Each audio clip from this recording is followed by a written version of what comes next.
British government calls it Londonderry. Most of those who live here call it Derry. This is the first and most obvious sign of the deep divisions that have shaped the city's history.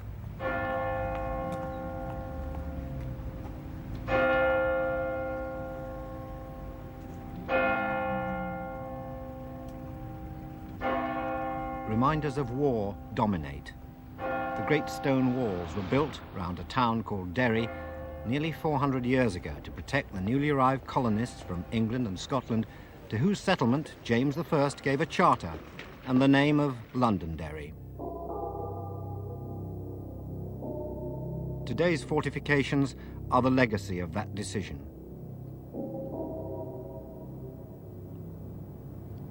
The present troubles began down here in the bogside 25 years ago. But Ireland never had it easy. 150 years ago, my own great-grandmother fled the country from the potato famines that claimed so many lives.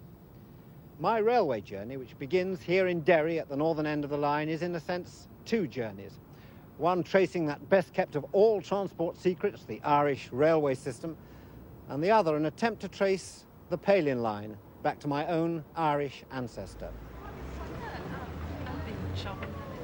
I begin this journey into the past by trying to catch up with the present, to find out what it feels like to live in the middle of such conflict and confrontation. Well, Derry seems to be undergoing something of a revival. There's investment in housing and tourism. They've restored a 2-mile stretch of the old Donegal Railway as a link line to the main station. It's here, on a 60-year-old rail bus by the River Foyle, I met Kate Bond, born and bred in the city. I mean, Derry to most outsiders, or Londonderry, I'm never quite sure which way you're supposed to refer to it, but I mean, it is synonymous with the troubles that, sort of the present troubles, which began here 25 years ago. I mean, how did that affect your own childhood? How aware were you of what was going on?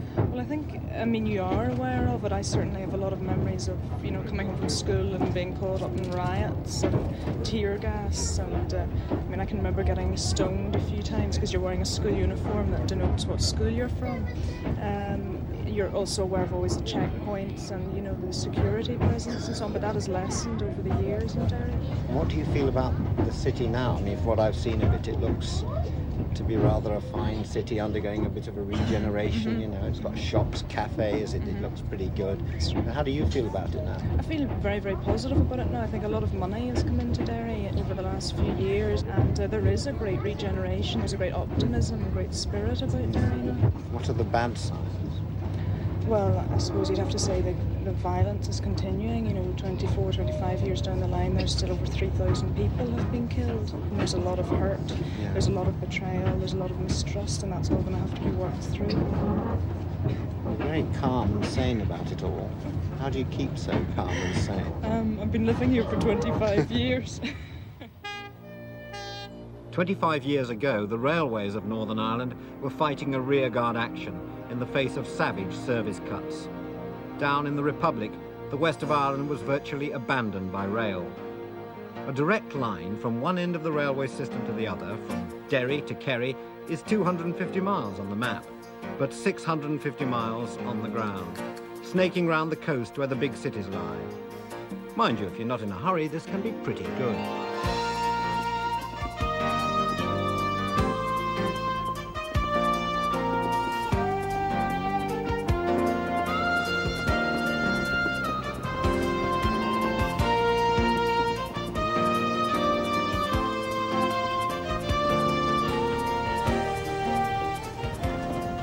The Irish love their history and won't let their railways die. Special excursions like this one, behind an 80-year-old veteran of the Great Northern Railway, is full of those who, like Tom McDevitt, refuse to forget. I was a relief clerk on the railway, but of course before that I was an ordinary clerk, you see, in a little town called Strabane, which was the junction for the Donegal railways. How many years did you work on the railway? Oh, about 40. Do you remember this engine, this particular engine? Oh, I remember this engine. In fact, this engine is the same age as myself. It was built in 1900 and something or other, Something or other. And it's still going very well. And it's still going very well. So am I, for that matter. It's a lovely engine. They call it Sleeve Gullion, and I'll tell you why. It's called after one of the mountains. You'll see it when you're going from Belfast to Dublin. It's on your right-hand side, Sleeve Gullion. Well, this photograph I want to show you. This is of the Clougher Valley Railway, which ran alongside the railway, the road. It didn't run, it crawled. And there was one place it stopped because it was held up by a goat. A big goat. And the goat belonged to a woman, and they called her Maggie Coulter, or Maggie Coulter, you see. And the goat used to stay there. And the fireman used to pelt the goat with lumps of coal. And when Maggie thought that there was enough coal along the side for her to light the fire, she called the goat in, and the train went on.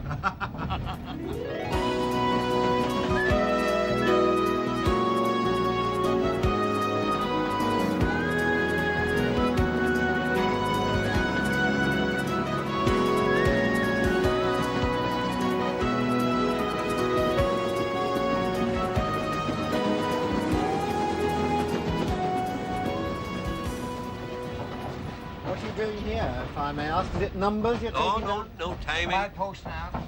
Timing the train, seeing what sort of performance the engine's putting up for the day. And what would- up to now, she's been doing very, very Has well. she? What do you time it by? Your friend there looking out of the window, he's concentrating hard. On what? On the mileposts. mile There's a milepost every quarter of a mile, and we can decipher with our times and the stopwatches what speed we're actually doing over the quarter mile. How are we going? Very good. So are train enthusiasts sort of pan-Irish, non-sectarian? Oh, I would say that's all right, Michael, yes. It's a united front. Oh. United Front was first steam.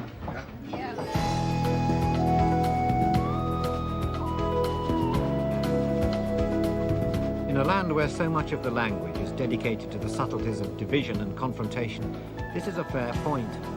These people belong to the Railway Preservation Society of all Ireland, and the engine they've so lovingly restored first ran in the days when Ireland was all one country.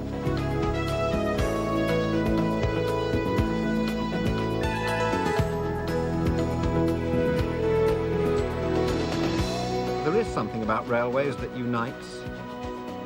There's also something about railways that makes life seem tantalizingly simple. It's a world in which choices are made for you, courses mapped out, paths already plotted, and the direction is always forward.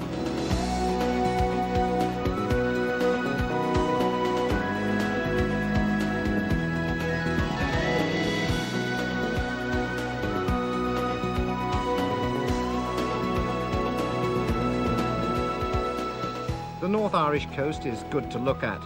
Big skies, wide bays, broad beaches and chunky limestone cliffs frame the line dramatically. And it only gets better.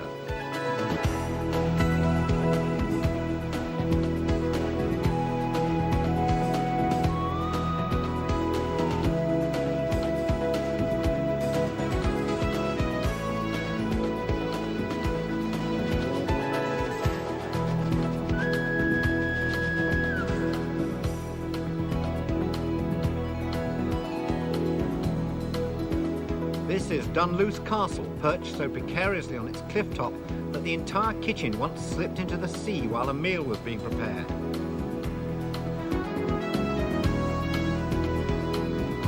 The Giant's Causeway is already in the sea.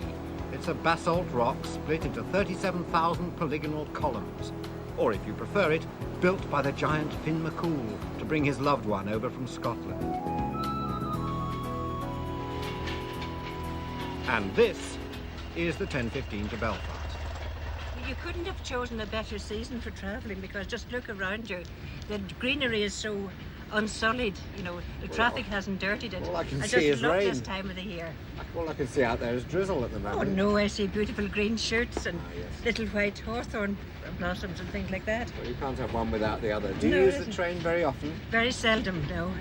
I nearly had a heart attack this morning when I bought my ticket. It was £8.90, I think. And the last time I travelled, it was £3. How long ago was that? Longer than I care to remember. Oh, I'm sure 10, 15 years.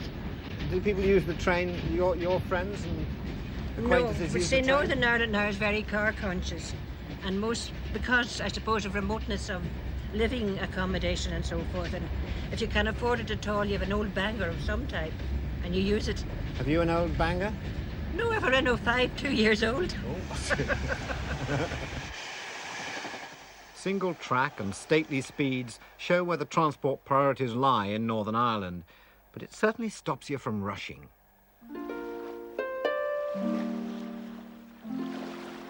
I'd probably have missed this altogether if I'd been on one of those Euro Expresses. Shane's Castle, ancient home of the O'Neills, on the banks of Lough Neagh, was destroyed by fire 170 years ago.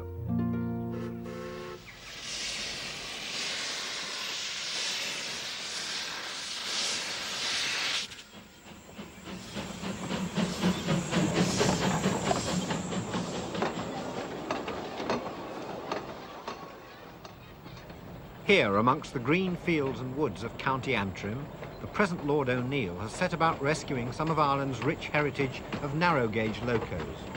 I'm afraid it's fairly noisy, and the track is not absolutely dead smooth. Steam engines should be noisy. What I want to know is how you became Lord O'Neill, the engine driver. Doesn't seem... Well, I think I probably was almost born like that, you know. I kept my model railway going until I was getting on a bit, shall we say, and put it away for a bit. And then as soon as we started having children, we got it out again. But no, I've always had a deep interest in railways. So this is an extension of really playing with railways as a boy. Yes, it's a bit more than that in that, you know, it does provide, it's a tourist attraction. Yeah. But unfortunately, in the context of Northern Ireland at the moment, where tourists are still a bit scarce, it's not as good as it ought to be.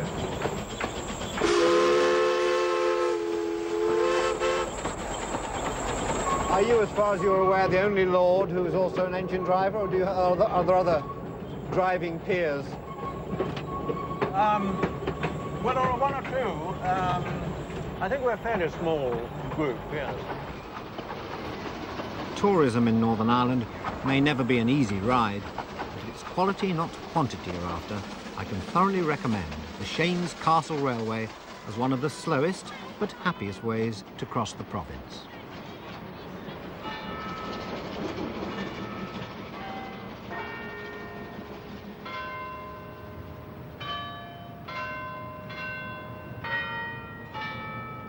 Belfast, capital of Northern Ireland, is one of my favourite cities.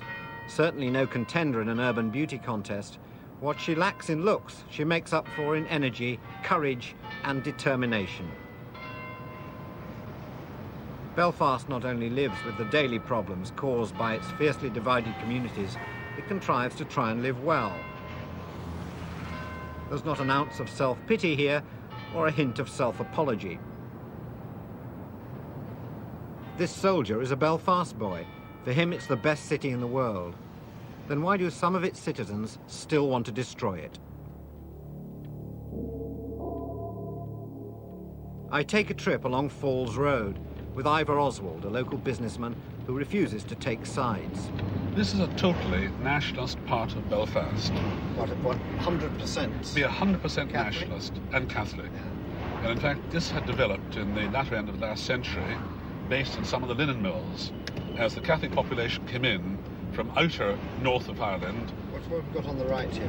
That, in fact, is a gable which depicts Bobby Sands, the hunger striker, right, and a hero.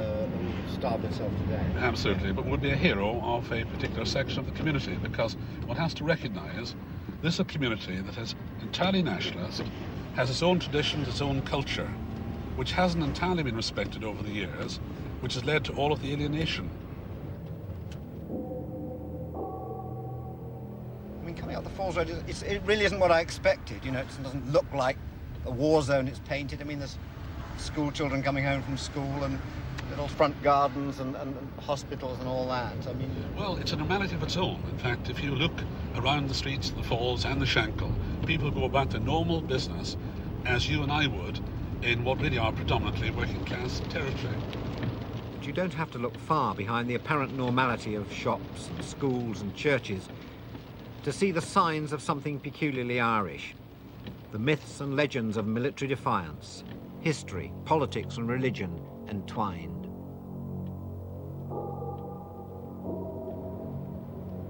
The root of the Northern Ireland problems is the fact that the Protestant Unionist community of Northern Ireland are a minority in the whole of Ireland, whereas the Catholic Nationalist community of Northern Ireland are the minority in the north. Each, in fact, fears the other. We are now entering Loyalist, Protestant, Unionist Shankill, which takes its name, in fact, from the Irish for Old Church, believe it or not, although we've come from a district which will speak Irish to a district that doesn't speak Irish. But the two of them are actually right back up one against the other. Cheek by jowl, totally juxtaposed, and now separated by peace lines.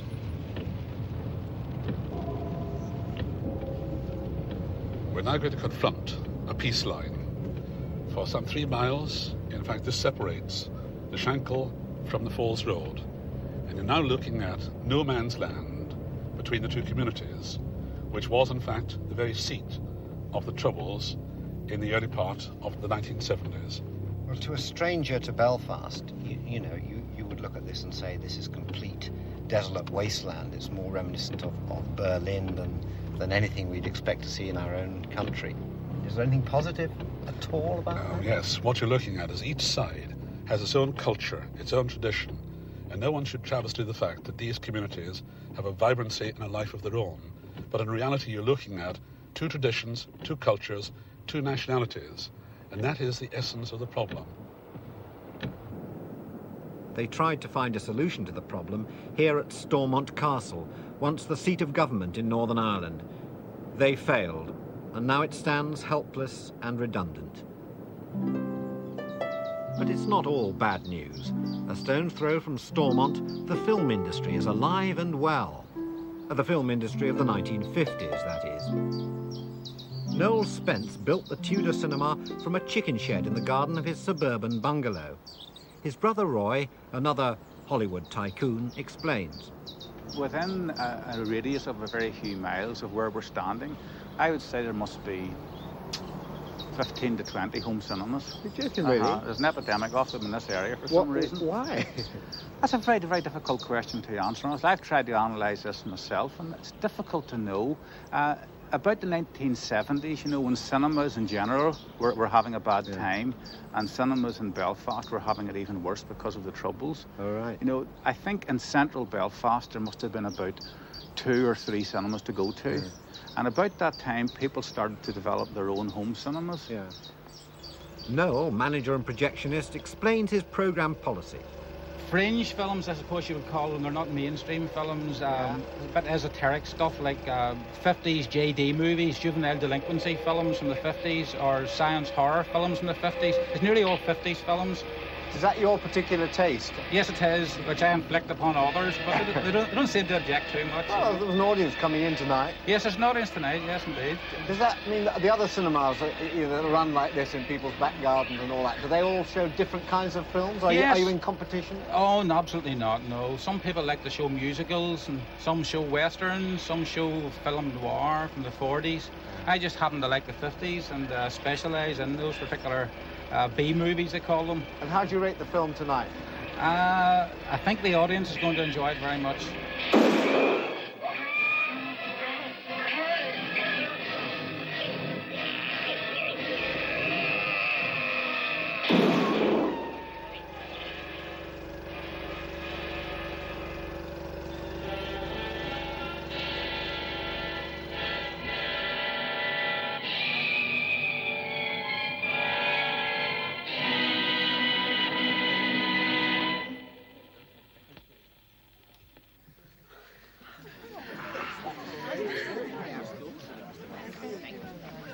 I actually enjoyed the audience rather more than the film. Where else but in Hollywood County Down would people turn up in costumes from the movie? I can't wait to see the audience for Jurassic Park.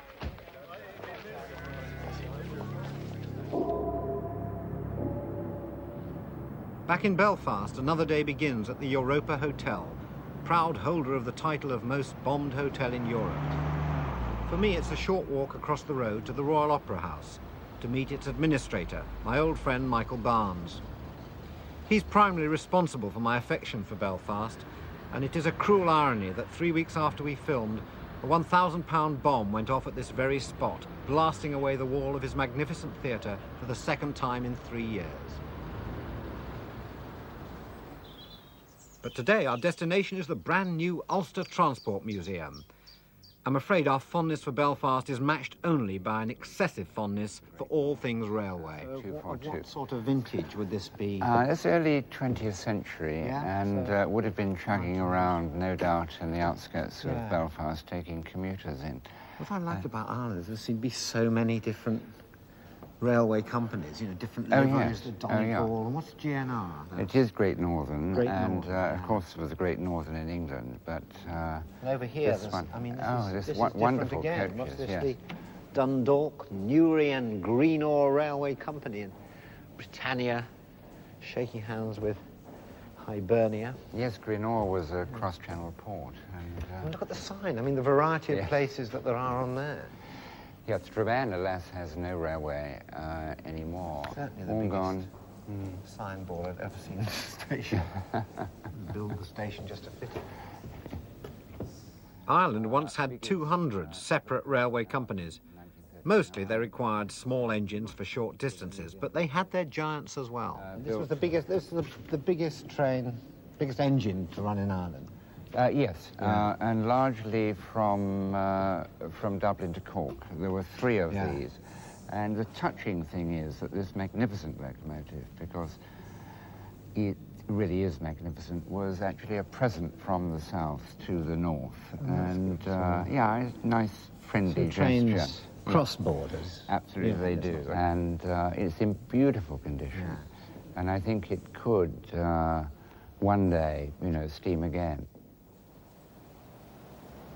Today's cross-border services leave Belfast for Dublin 4 times daily, and they're set to improve. £80 million is to be spent upgrading the Enterprise service, which is run jointly by North and South. Yet only 4 years ago, the terrorists tried to kill it off altogether. The response from both sides was the creation of the Peace Train by Chris Hudson from Dublin and Sam McCourtry from Belfast.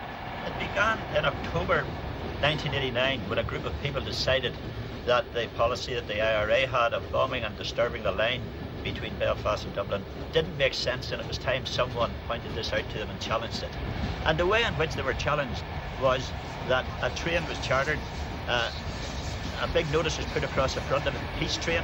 It was filled with people from right across the divide, with academics, politicians, ordinary folk. And we made the journey then from Dublin to Belfast, and we brought the Dubliners north, and then we all went back down again, bringing the Northerners to the south to make a point.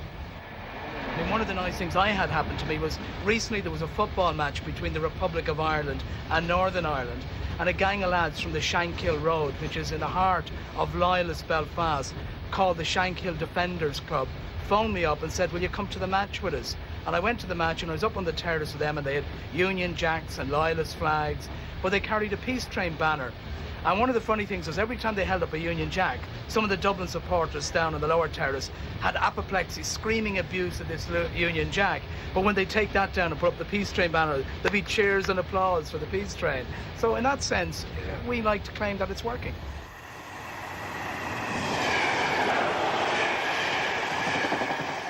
We're running through South Armagh, rolling hills and meadows quilted with dry stone walls. It's also bandit country, and the beauty can be deadly. As we cross the border, I'm left with 2 potent images of the north. The military digging in on one side of the train, and a wedding on the other. Life goes on. –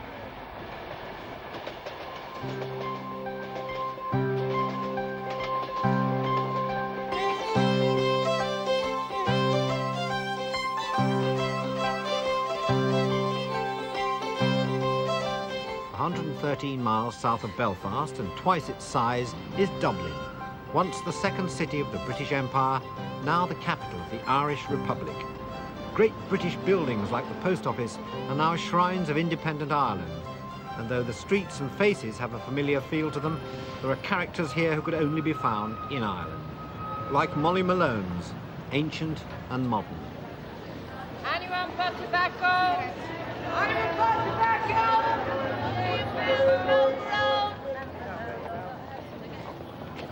Only a pound toll. In O'Connell Street, the Irish show that they can be as grand with their past as anyone else.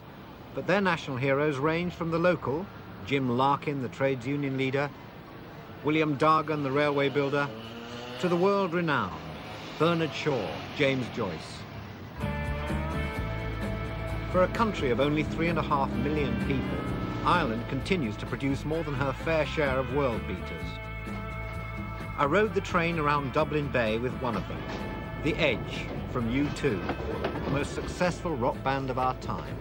There's a combination of healthy disrespect for authority and traditions within the Irish that attracts them to things like music, rock and roll, and writing. If you notice all the great Irish writers, they tended to really take liberties with the form, you know, James Joyce being the obvious example. I mean, he almost created his own language out of the English language.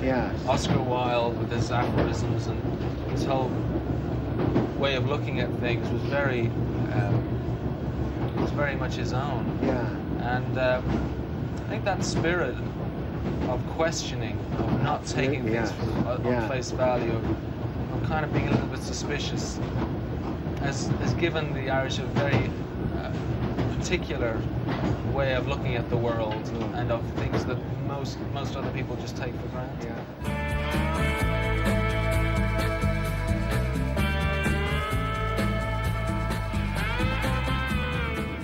There's something deeply kind of personal about the way that people relate to you in Ireland that deflates the whole impersonality of being a star, which we find really helpful and healthy, and we like that.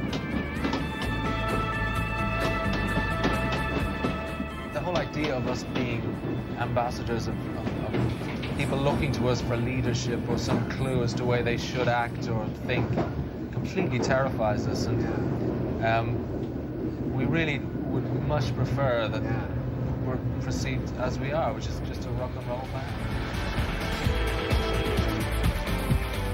More than half Dublin's million-strong population is under 25 and growing every year. It's all a far cry from the dark days of the 19th century when young Irish men and women couldn't wait to get out of the country.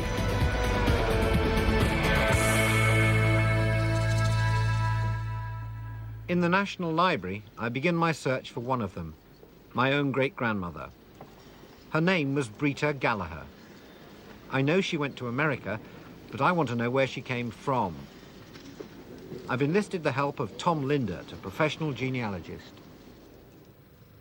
What we have here is the index of surnames, which basically delineates all the names throughout Ireland by county.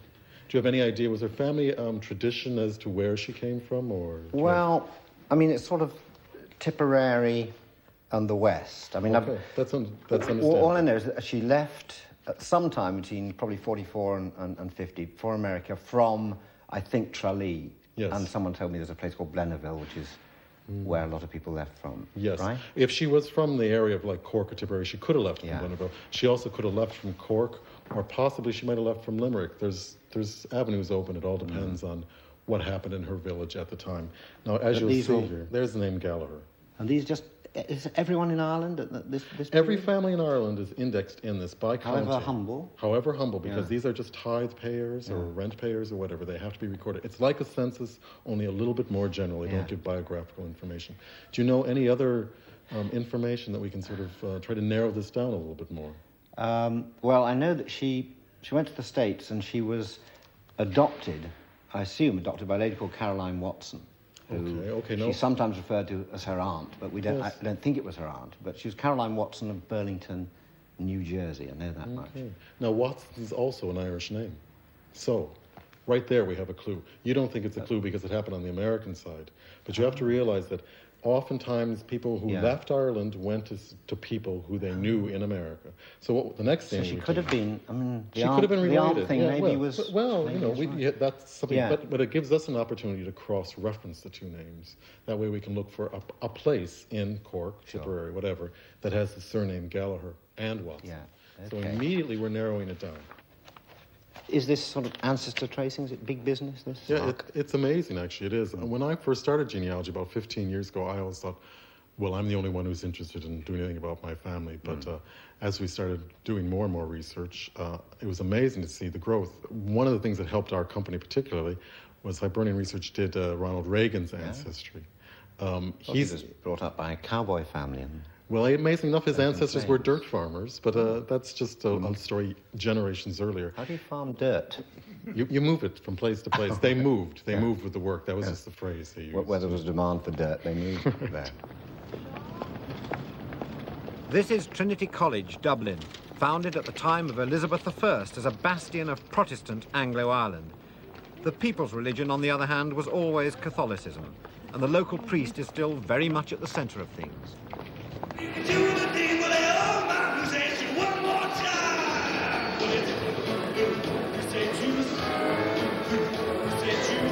This is the All Priest Show, a highly successful charity fundraiser with its own fan club. They play up to 3 shows a week and have even toured. Father Gary Sullivan learnt guitar at the same school as U2.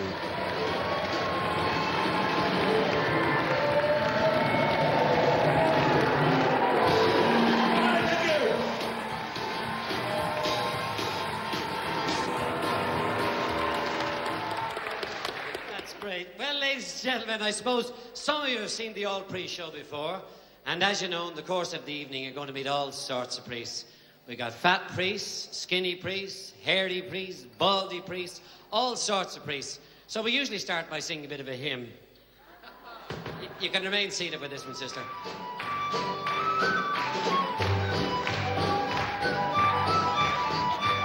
Not all the women of Ireland are happy with the Catholic Church. Abortion remains illegal here, and until very recently, contraceptives could only be bought on a doctor's prescription. But tonight is for entertainment, not politics, and the church displays an impressive determination to let its hair down. So sooner was Murphy for the surgery. The doctor says to Murphy says, I can't diagnose what's wrong with you, he says. It must be the drink. Murphy says, that's all right, doctor. He says, I'll come back when you're sober. No, as a matter of fact, I was born in England, actually. I was born in England. Went to school in Scotland. Very tired when I got home. Last time, let's hear it. Sweet Caroline. Might have been the Guinness or the sprightly company of Sister Eileen, but I found myself won over with shameful ease. I've been trying to believe they never would. Sweet Caroline. Good night, everybody. Sweet Caroline. Have a nice time. You've been a lovely audience. Sweet Caroline.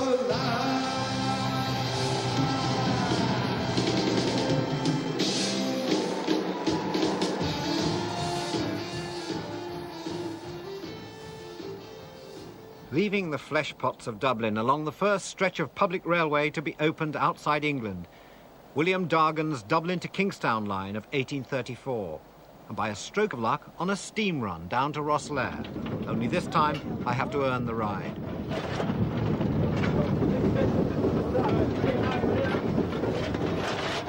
There's a knack to this that Fred Astaire would have been proud of. I can't tell you how old the driver is, but the engine's 71.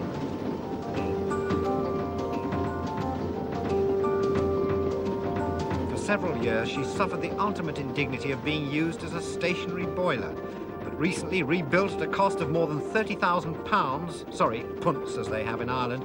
She was relaunched last year by Mary Robinson, the president. Nowadays, it seems there's no retirement age for steam.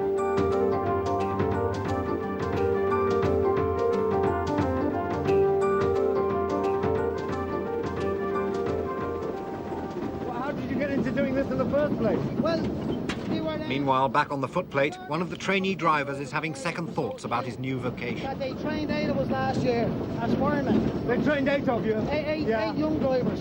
See, we're fully qualified diesel drivers. So you're one of the only 3 that survived the course? The course, yeah. And you hate doing it anyway? But I hate doing it. There's no hope for steam, is there? Ah, there is.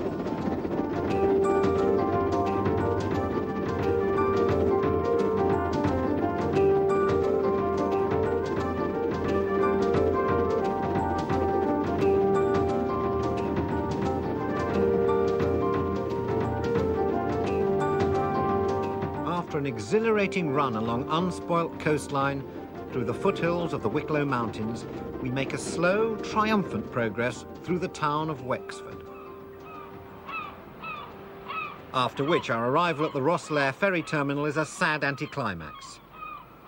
What's more, it's Sunday, and from here on, Irish Rail is closed. There's nothing for it but to seek alternative transport. These boys look privatised.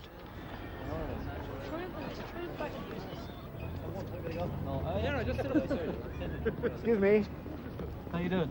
I'm fine, except my plight seems to touch them deeply. And amazingly, I find myself co-opted to the Harley-Davidson Owners Club of Ireland.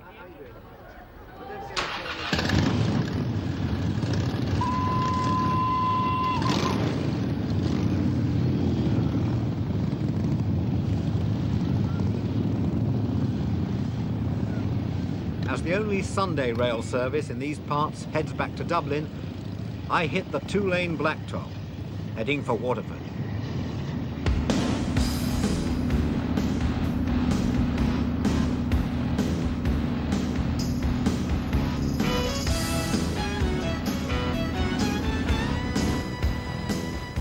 For some unexplained reason, South East Ireland is a mecca for bikers.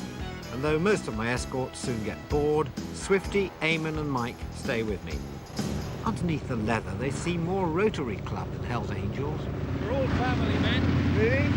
What do you do? Well, I'm a bus driver. I drive for the local bus company here. So this is hobby, or more serious than that? It's a way of life. The bikes, the Harleys, they get into your blood, and that's it. They're there for good. And these are no ordinary hogs. The one Eamon's riding is an Electra Glide in blue, once owned by Sid Vicious. How much a bike like that be worth? About £8,000. Investment for the future. Yeah, sure, yeah. Are you coming with us to Waterford? Yeah, all the way. True to their word and his name, Swifty's railway replacement service delivers me well ahead of schedule on the outskirts of Waterford, where the pace changes quite dramatically.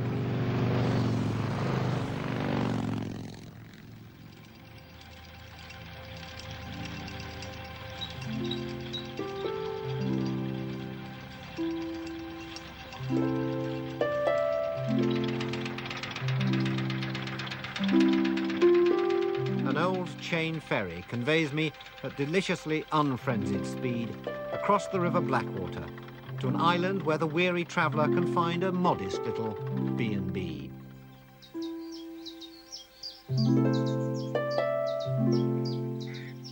Waterford Castle, with its layers of history as thick as the walls, seems an appropriate place to learn from my genealogist of his latest piece of detective work.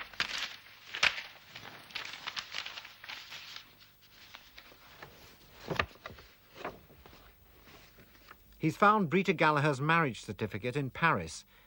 Neither of her parents were mentioned in it, which is unusual. He's also located a nest of mid-19th century Gallaghers recorded as living near the village of Buttevant in North Cork.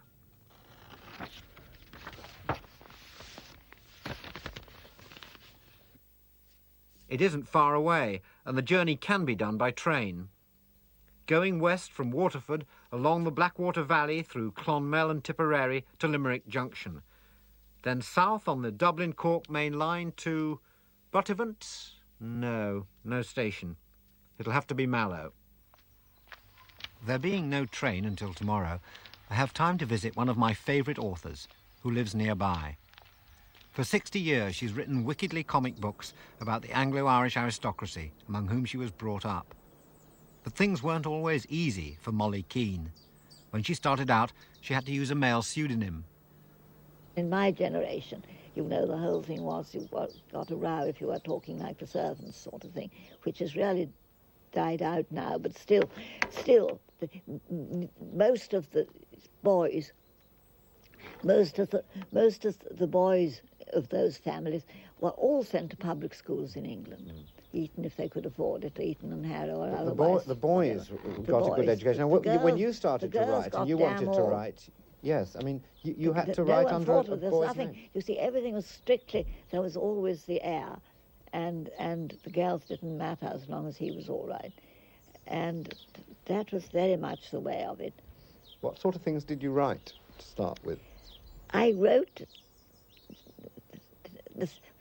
I'm sure very sentimental little pieces about the beauty of the great outdoors and about horses and about just no sex, no love. Well, then I came home, discovered my sister having a mild love affair. I was very jealous, age 17, and then got shut up in my bed, and still in a state of jealousy, and thought, well, I'll write about life as I know it'll be when I'm a little bit older. But I never read my books again. I have a sort of a feeling that it's like that terrible verse in the Bible. Do you know the verse I mean? It talks about the dog returning to his vomit. Oh, really? It's always on my mind. Monday morning on the Tipperary line, and ancestor hunting begins in earnest.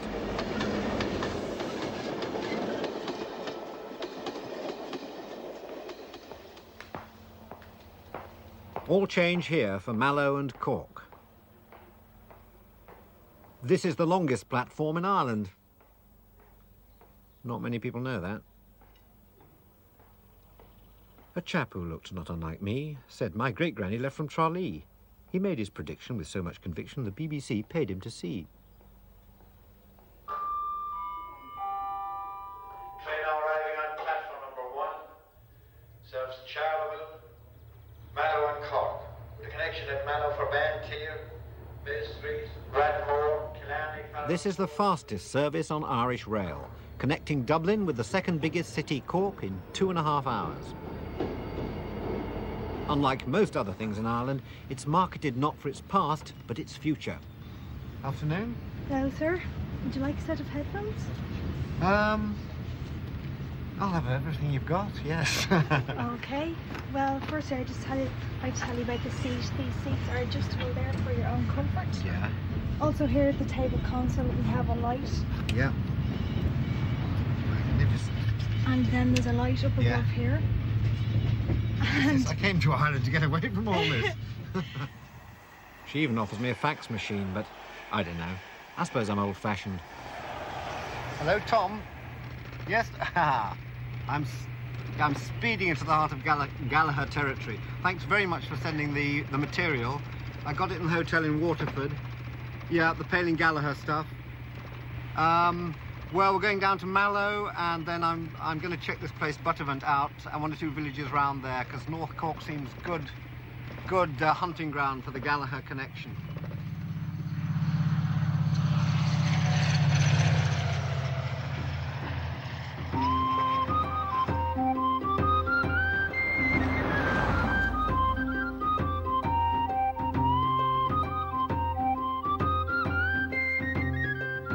This is not a tourist board film or a street in Disneyland. It's the village of Buttervant, and it proves that everything you heard about Ireland is true. I've been told I can't miss the local historian. He runs the filling station.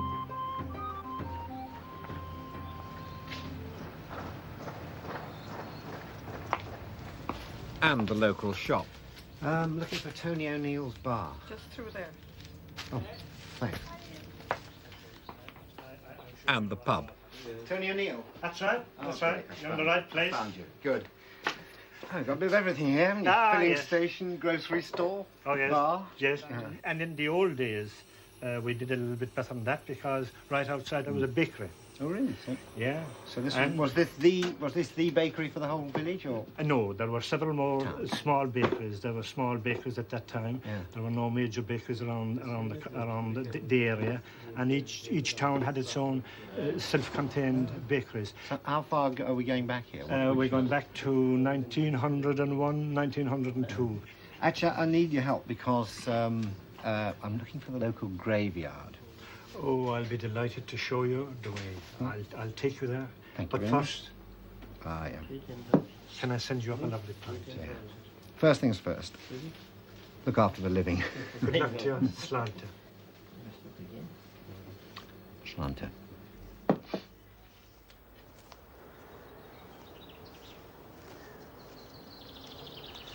Buttevant churchyard yielded no Gallaghers. There might have been in the parish records, but they were either buried elsewhere or were too poor to afford a decent tombstone. It's a fine church. It is, and there's a very interesting thing about the church. As you see that steeple in the background, yeah, it is actually the steeple that created the word steeplechase.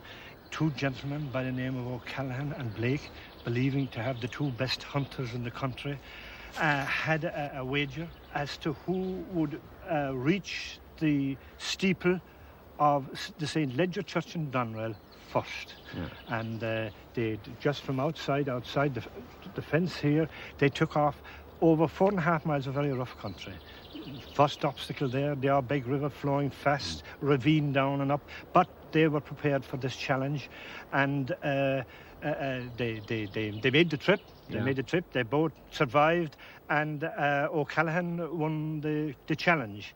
And as you can now see, the world famous word steeplechase, a chase from the steeple of St. John's in Buttevant to the St. Ledger Church in Doneraile was born.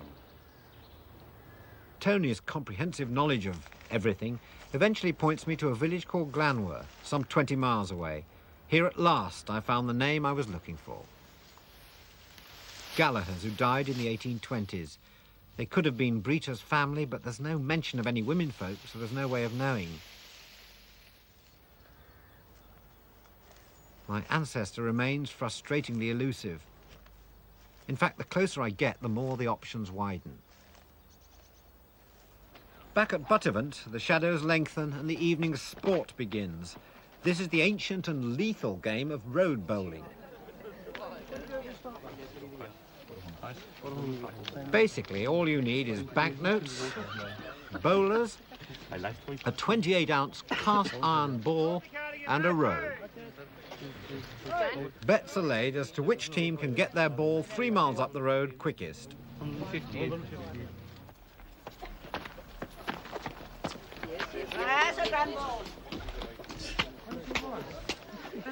It's not quite the royal and ancient, but an appreciative gallery of barroom bowlers follows the action. They even have stewards in crested blazers. This is serious stuff. That's one of the marks now, and his partner is throwing from this mark. That's where the first throw came to rest. It would be considered by our own standards a relatively poor throw. By normal standards, it's not a great What's throw. the distance between this and the other throw? 100 yards or so? No, it's not. Yeah. It's only just under about 50 metres or so, you know. No one seems to be worried about closing the road. It's like holding Wimbledon in Piccadilly Circus. One way outlet, you.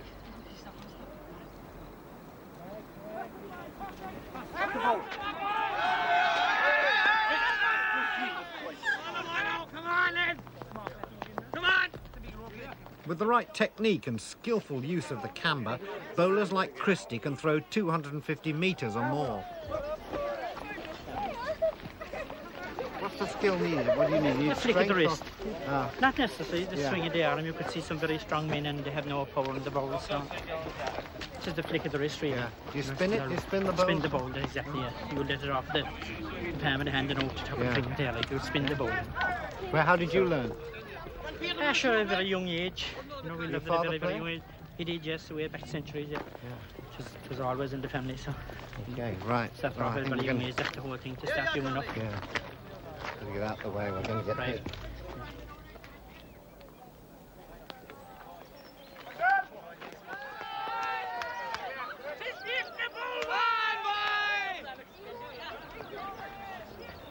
As I follow the crowd on this long summer evening, I have the oddest sensation that no time has passed.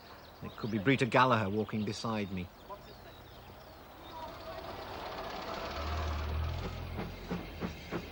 This is all that remains of the old Tralee and Dingle light railway.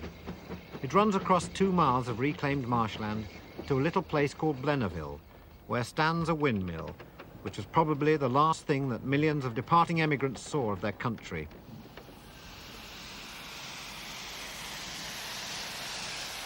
Blennerville is the most westerly station in Ireland.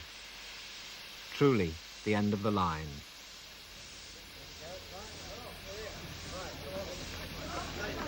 Today, parties of school children descend on the well-scrubbed heritage centre, where a clean and wholesome present tries vainly to recapture the grim realities of the past.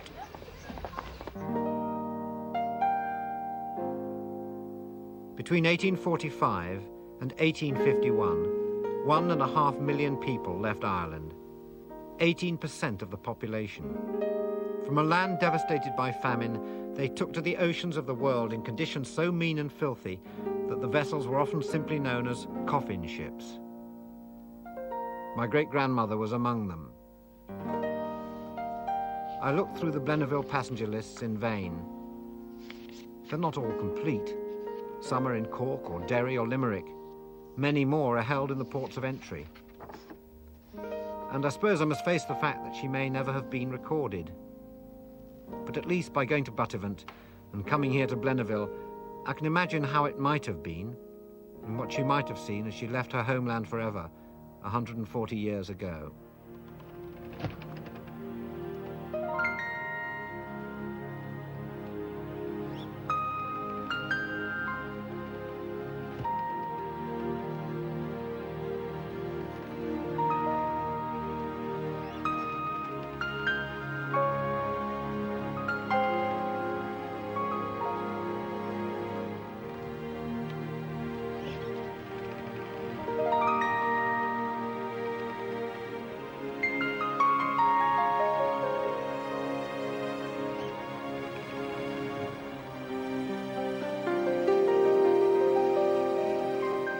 For now, it's back to Tralee and home.